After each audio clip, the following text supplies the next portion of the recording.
ఎక్కిన వాళ్ళందరూ కూడా ఈ రోజు మాట్లాడుతున్నారు. కొందరు నాకు ఫోన్ చేసి ఏమంటారు అంటే మీకెందుకు మేము ఉంటే మీకెందుకు. నువ్వెవడరా పైన నన్ను అడగడానికి మీ ఉంటే మీకెందుకు. నువ్వు ఉండుడే తప్పు.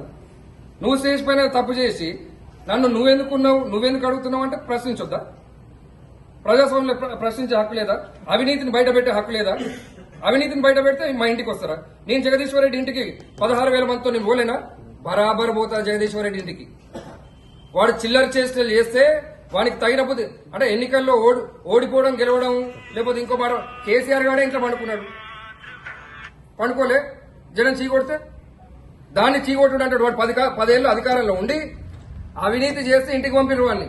మేము 10 ఏళ్ళు ఇక్కడ సూర్యాపేట అవినీతి చేస్తున్నాం ఇంకోటి చేస్తున్నాం. వీడు లక్కీగా 2,000 ఓట్లతో మేము ఆటో సింబల్ పెట్టి 2,000 ఓట్లతో వీడు గెలిచినోడు.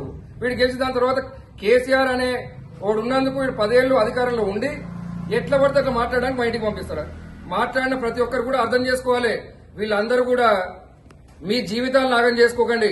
వచ్చినోడు బీఆర్ఎస్ తో ఉంటే మీకు ఏమైతుంది? వాని లబ్ధి కోసం వాని చెంచాలు జగదీశ్వర్ రెడ్డి గారి చెంచాలుగా ఎవరైతే ఉన్నారో ఏం చేస్తారో నేను అది కూడా చూస్తారు. నాకు తప్పకుండా వీళ్ళ నుంచి ప్రాణహాని ఉంది. ఎందుకు అంటే ఇట్లాంటి జిహాదీగాళ్ళు